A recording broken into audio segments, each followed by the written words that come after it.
¿Habéis traído vuestras Biblias electrónicas o en papel? Voy a hacer un ejercicio por curiosidad. ¿Cuántos de los que estáis aquí usáis versión electrónica? Levantad la mano. ¿Y cuántos usáis papel? Y levantáis la Biblia todo. ¿Y quién no usa nada? Hay alguno que ha levantado la mano. Bien, bien.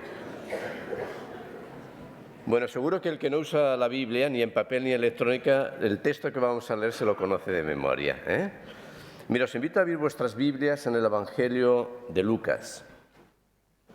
Lucas capítulo 15.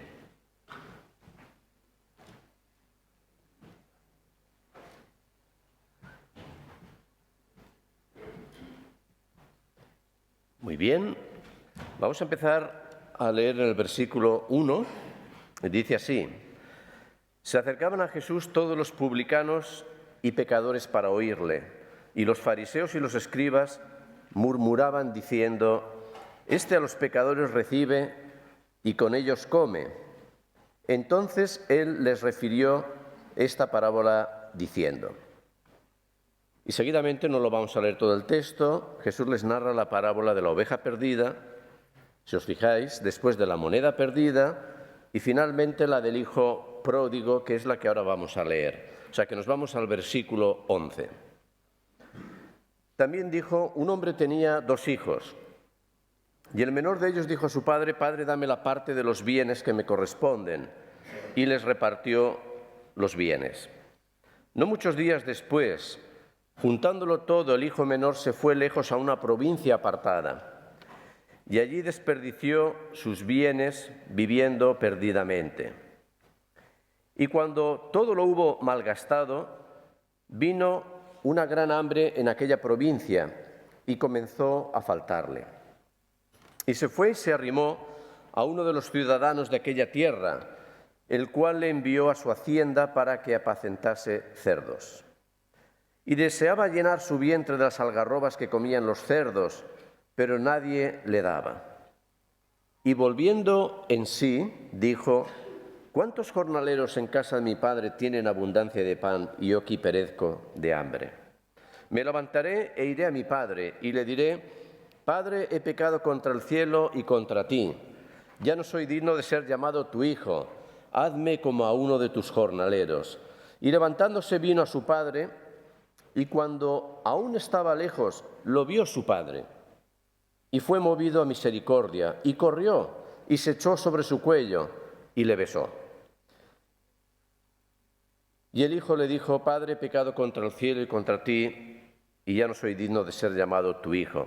Pero el padre dijo a sus siervos: sacad el mejor vestido y vestidle, y poned un anillo en su mano, y calzado en sus pies, y traed el becerro gordo, y matadlo, y comamos y hagamos fiesta.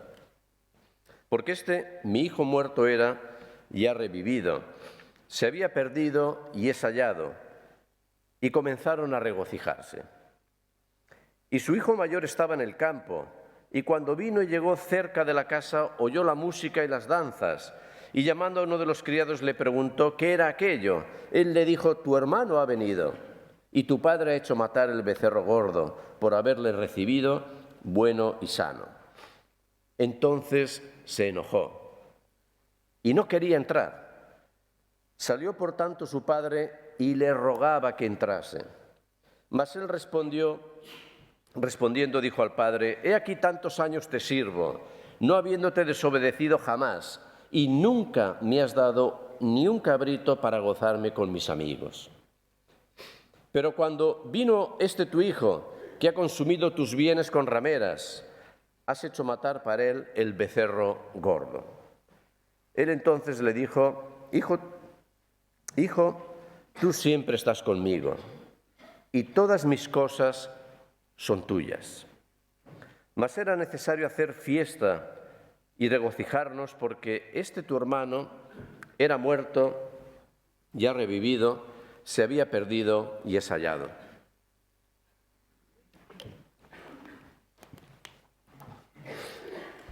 En este capítulo 15 del Evangelio de Lucas, Jesús utiliza una serie consecutiva de parábolas para interpelar a los fariseos y escribas que estaban murmurando contra él, diciendo: «Este a los pecadores recibe y con ellos come».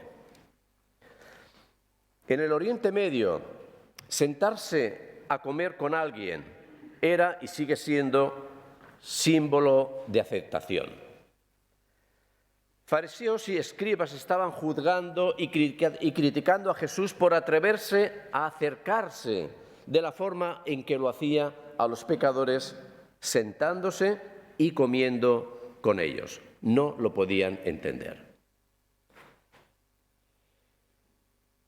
La verdad es que, no sé qué pensáis vosotros, pero yo creo que deberíamos atrevernos a acercarnos más a aquellos que ni son, ni piensan, ni actúan como nosotros, ya sea por tema racial, por tema lingüístico, por tema político, por tema de lo que sea, o de clase social. El ejemplo de Jesús nos muestra la importancia de recibir y comer con aquellos que consideramos diferentes a nosotros.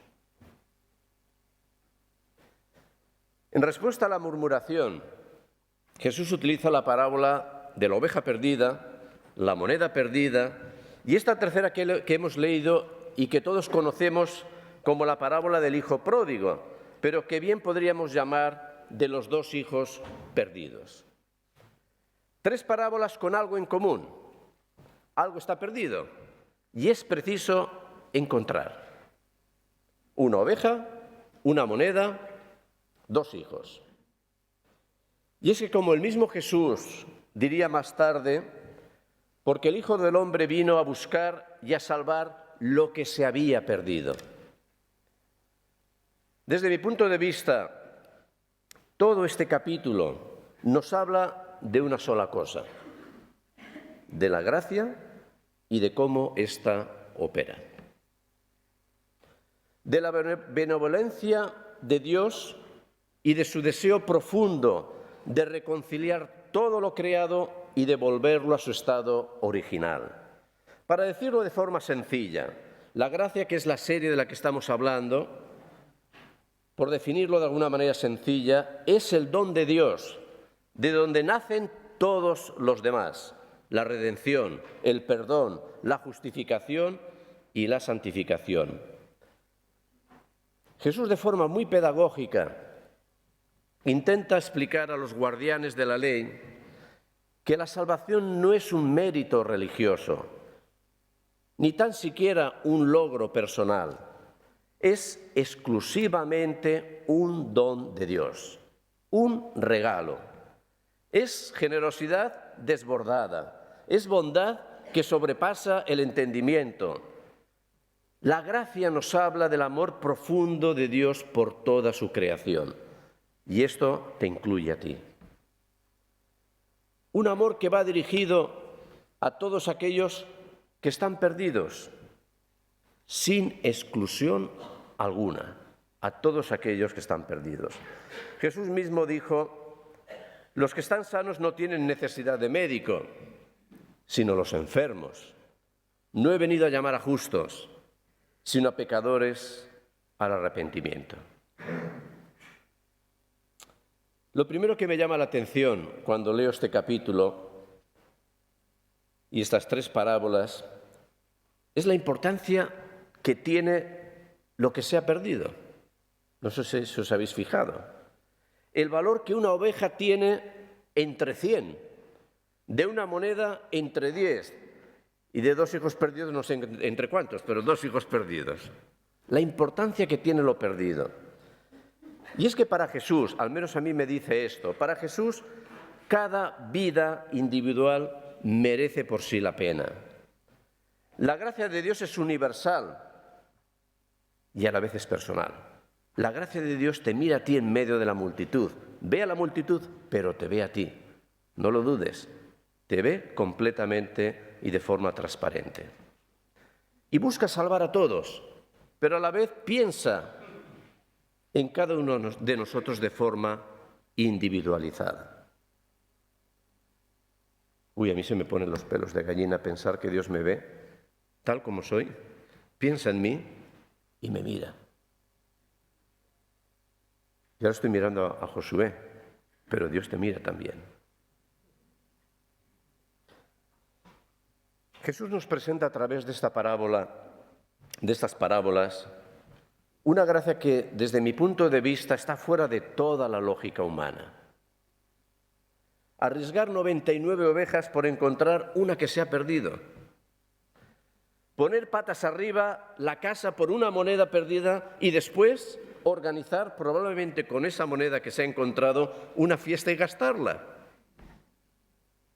O repartir en vida la herencia. ¿Quién en su sano juicio haría tal cosa? ¿Lo harías tú? El Tomás dice que no es sincero. Yo creo que, sin ninguna duda, esto enfatiza la importancia que tiene lo que está perdido. Y es que el objeto de la gracia de Dios es el valor incalculable que cada pieza de su creación, incluida la tuya, la mía, tiene para Dios. Un valor incalculable, fuera de la lógica y de la razón humana. Y esto chocaba con la mentalidad de aquella época, y yo creo que también choca con nuestra mentalidad egoísta de nuestra época. Jesús está rompiendo la distancia entre el concepto de un Dios como un ser que está por encima, que está separado de todo, que está alejado de la creación, para situarlo en nuestro mismo plano. La gracia de Dios toca la tierra y busca con diligencia aquello que ha perdido, aquello que valora, aquello que ama profundamente. Y no se trata de compasión lastimosa, esto no es gracia. Es amor desesperado, es amor que traspasa límites. Jesús en esta tercera parábola nos presenta a Dios como un padre pródigo, vamos a llamarlo así. Nos presenta a Dios como un padre pródigo. Y según el diccionario, pródigo es la persona que despilfarra o gasta sin cuidado sus bienes, aunque también se dice de aquella que da con generosidad lo que tiene y lo pone al servicio de los demás. Jesús nos muestra a Dios como el padre pródigo que se da por amor. Una acción que no depende de nuestra respuesta. Fijaros en el hijo pequeño de la parábola. Pidió a su padre que le diera la parte que le tocaba de herencia, ¿y qué es lo que hizo el padre? ¿Qué hizo? Se la dio. En el fondo, cuando el hijo pequeño estaba pidiendo esto, le estaba diciendo, mira, muérete y dame mi parte para que haga con ella lo que me dé la gana. Esto es lo que le dijo. Muérete.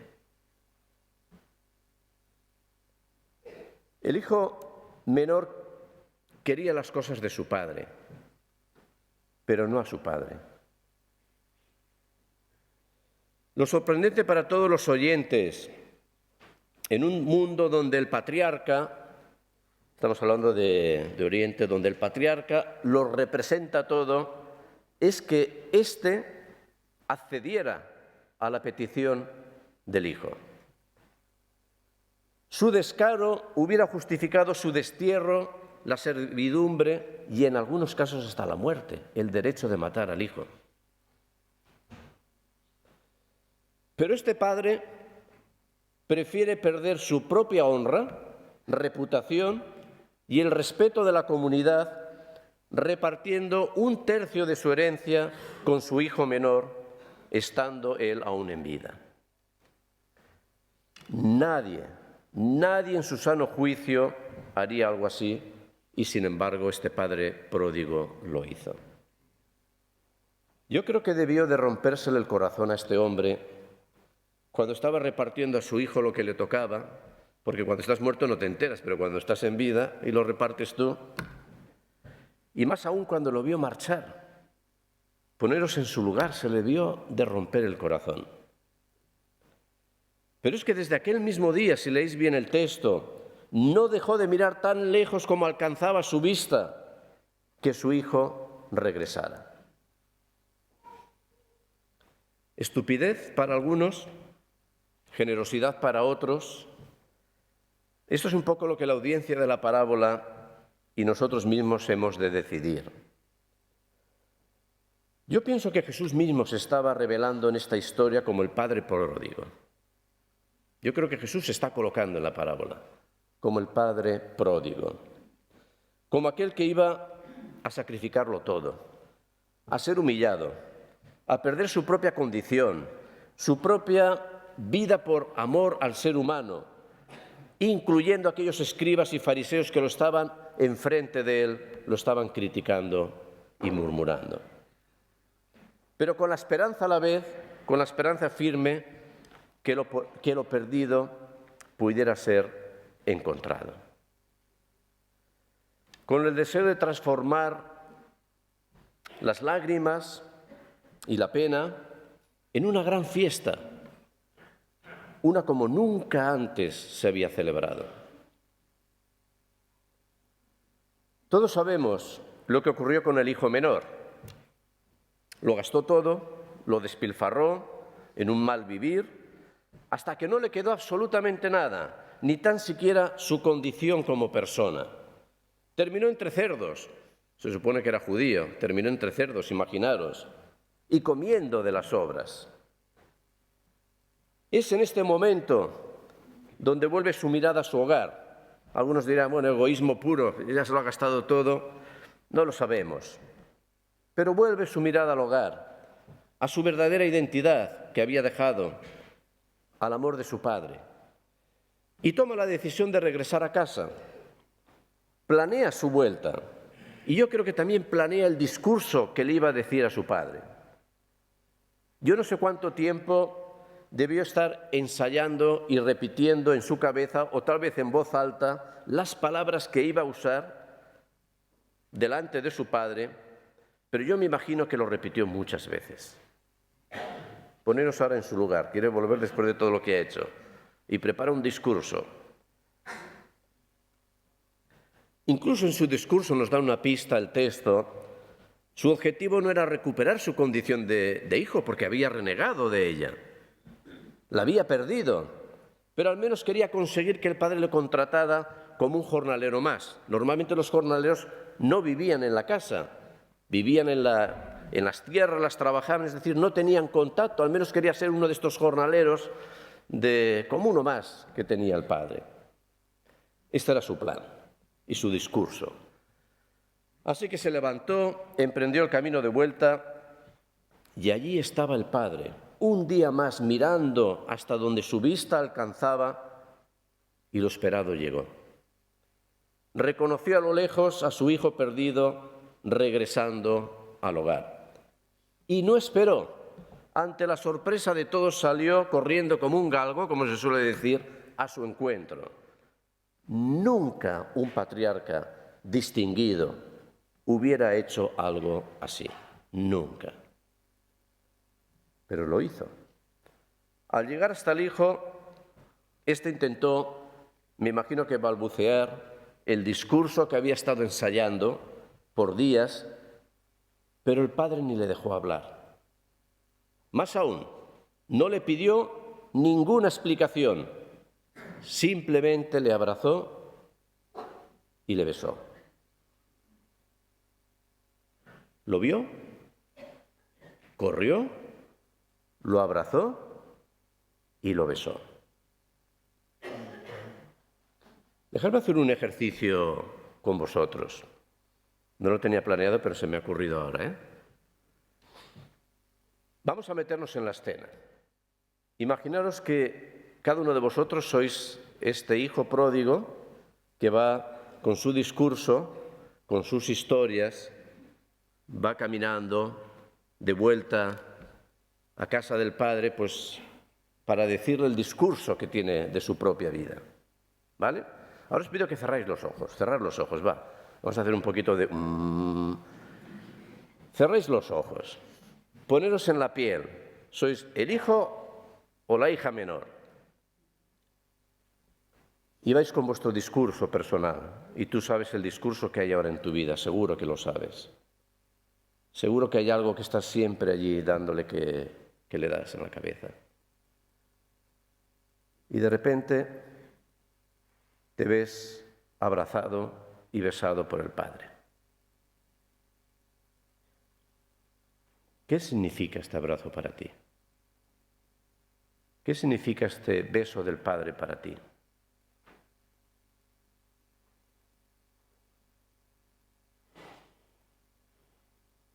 Ya podéis abrir los ojos, si no, igual me os dormís. Yo no sé, pero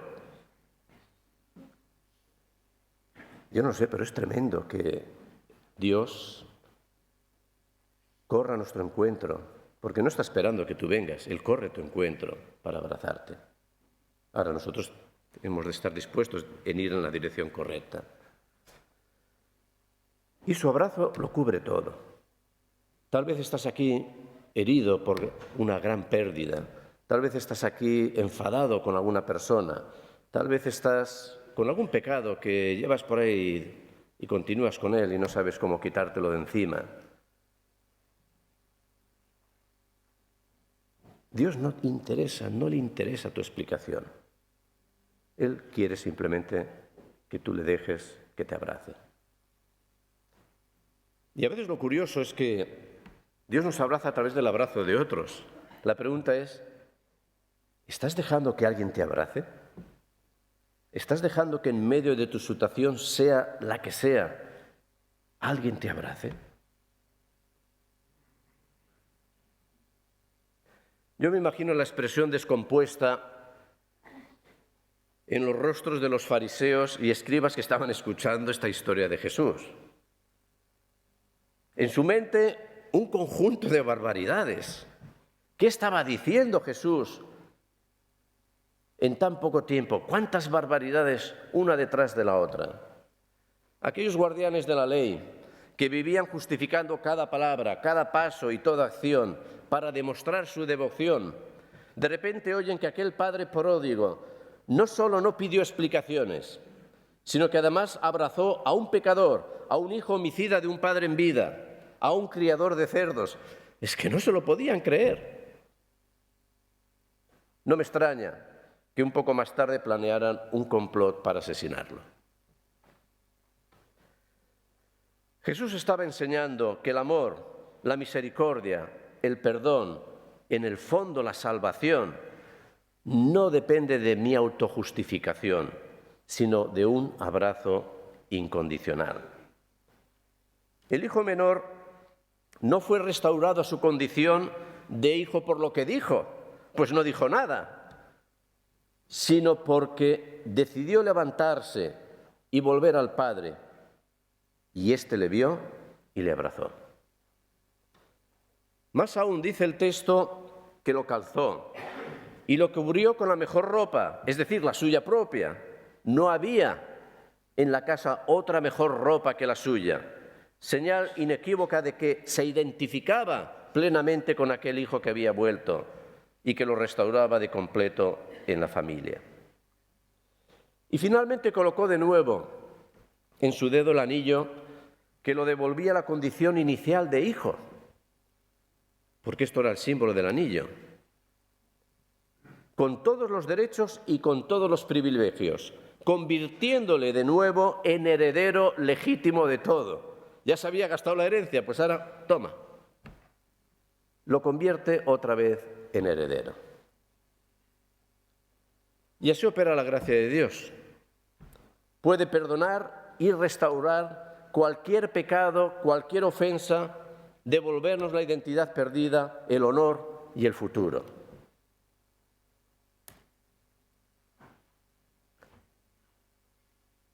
Y os pregunto, ¿has sentido alguna vez verdaderamente el abrazo de Dios? ¿O aún estás ensayando en tu cabeza el discurso de disculpa?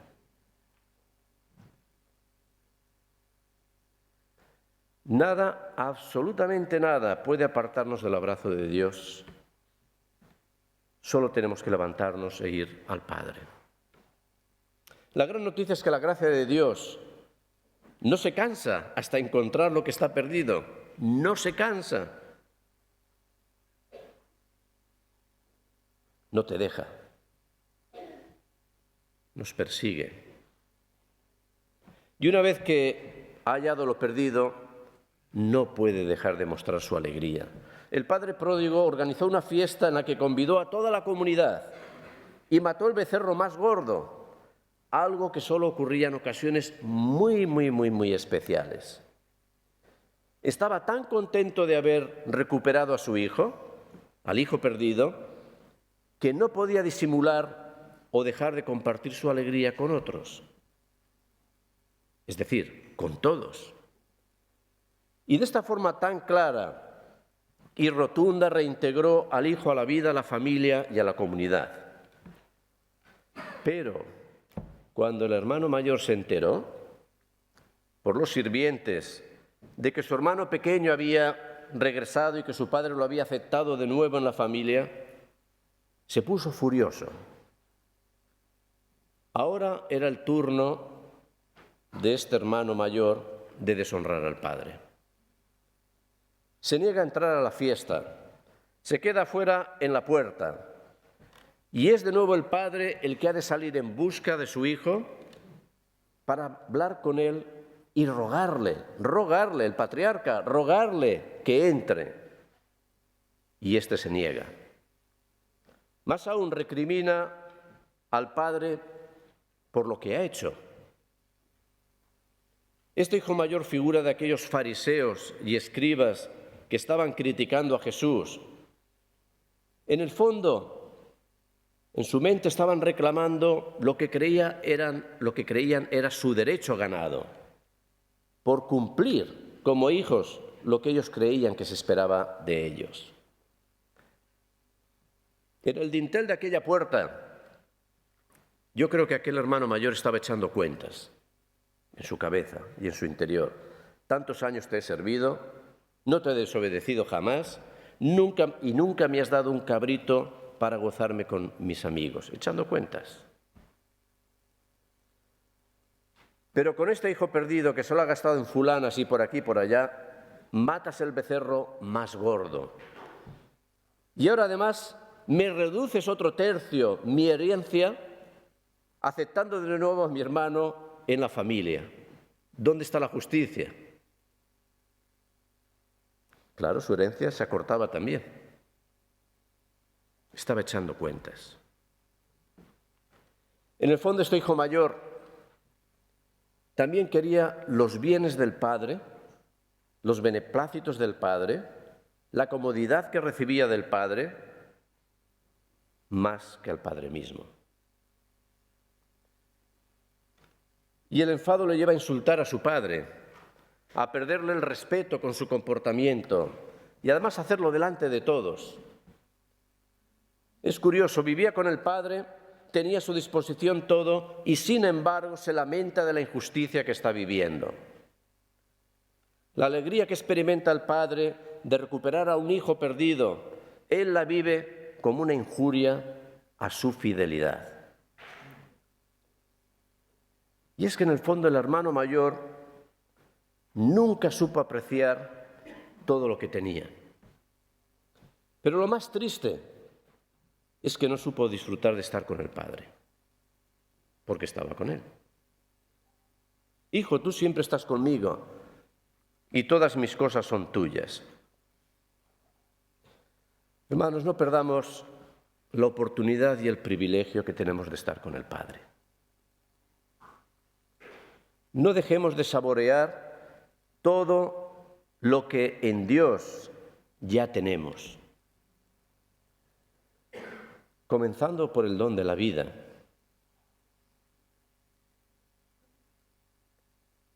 A pesar de esta actitud de rebeldía, el padre pródigo le responde con ternura y le suplica que entre en la fiesta. Yo me imagino a los oyentes, a esos fariseos y escribas esperando el desenlace final. ¿Entrarán en la fiesta o no? ¿Qué dirá Jesús? Pero como en toda buena historia de intriga, esta acaba con un final incierto, un final abierto. Pero Jesús, a través de esta parábola, estaba rogando a aquellos hombres que le estaban escuchando que por favor respondieran a su mensaje, que se unieran a la fiesta, que renunciaran a su propia justicia, a verse a sí mismos como mejores que los demás, a tener la capacidad de perdonar en lugar de condenar. Y es que cuando nos consideramos moralmente y éticamente superiores a los demás, cuando somos capaces de ver la paja en el ojo del otro y no la viga que hay en nuestro propio ojo, nos estamos asemejando al hermano mayor de esta parábola. Cuando estando con el Padre no hay más que en nosotros tristeza, queja, angustia, nos estamos asemejando al hermano mayor. Cuando todos los recursos espirituales están a nuestro lado y vivimos como si nada tuviéramos, somos el hermano mayor de esta parábola. La buena noticia es que el padre pródigo no cerró la puerta, al menos el texto no lo dice. La puerta está abierta, la mesa está preparada, las viandas están allí. Y el vino, si era Jesús quien contaba la parábola, os digo que era extraordinario. Estaba allí. Pero la decisión de entrar o no, de disfrutar de las cosas del Padre o no, es de cada uno de nosotros como individuo. Esta parábola, sin duda, fue revolucionaria, era revolucionaria, difícil de comprender para sus oyentes. En una sociedad gobernada por la ley, donde se creía que uno recibe su recompensa en base a los logros que consigue, y además en esta vida, porque muchos de los judíos ni siquiera creían en la resurrección, por lo tanto la recompensa se recibía ahora, en el momento, y que dependía de lo fiel que era uno en el cumplimiento de las normas. La enseñanza de Jesús era completamente antagónica. Jesús confronta la cultura del legalismo y de la retribución inmediata con la cultura de la gracia. Estaba afirmando que la salvación es don de Dios, que depende únicamente de su bondad, de su generosidad. Y es para todo aquel que es llamado por el Padre, independientemente de otras cosas o de cuál sea el paradigma de vida del que procedemos o del cual o con el cual nos acercamos, ya sea el paradigma del menor, del mayor o de algún tercer hijo que no sale en la parábola. La salvación es una iniciativa a la que el Padre nos invita a participar con alegría y sin limitaciones. La gracia, su gracia es gratuita, sí, pero como hemos leído en la alabanza, infinitamente costosa. Y aquí termino mencionando y comentando un poquito de Dietrich Bonhoeffer. Tenéis en el Maná una frase que está partida, falta la segunda parte de esta frase. En su libro El precio de la gracia dice: la gracia de Dios que alcanza a todos no es una licencia divina que nos legitima para vivir de cualquier manera ante Dios y ante el mundo. Y no lo es, esta es la frase que os falta, y no lo es porque el poder renovador y transformador de la gracia, si es real, es decir, si realmente has experimentado la gracia de Dios, contiene un mensaje tan potente, un mensaje interpelador que impide que la persona vuelva a ser la misma. Y sigue diciendo: existe una gracia barata y otra cara. La gracia barata dice: la factura ya ha sido pagada, Cristo ya lo ha hecho todo por mí, por tanto, lo tenemos todo gratis, por lo que no importa cómo vivamos, lo que hagamos y dejemos de hacer. Es la gracia sin precio, que no nos cuesta absolutamente nada, que nos mantiene cómodamente sentados. Estamos con el Padre, pero realmente no lo disfrutamos. La gracia barata es la justificación del pecado y no del pecador. Es la predicación del perdón, pero sin arrepentimiento. Es la fe, pero sin obras. La gracia cara, sin embargo, es el tesoro oculto en el campo, por el que el hombre vende todo lo que tiene. Es la perla preciosa por la que el mercader entrega todos sus bienes. Es la llamada de Jesucristo que hace que los discípulos abandonen sus redes y le sigan. La gracia cara es gracia transformadora. Si por fe soy salvo, por pura gracia, entonces ya no vivo yo, sino Cristo vive en mí. La gracia cara es cara porque costó la vida del Hijo de Dios. Esta gracia nos renueva y nos transforma para que seamos la persona que Dios creó para que fuéramos. Nos renueva y nos transforma. No la despreciemos como hizo el hijo mayor, ni la despilfarremos como hizo el menor. Dejemos que la gracia de Dios nos abrace, nos restaure y nos transforme por completo. Que el Señor os bendiga.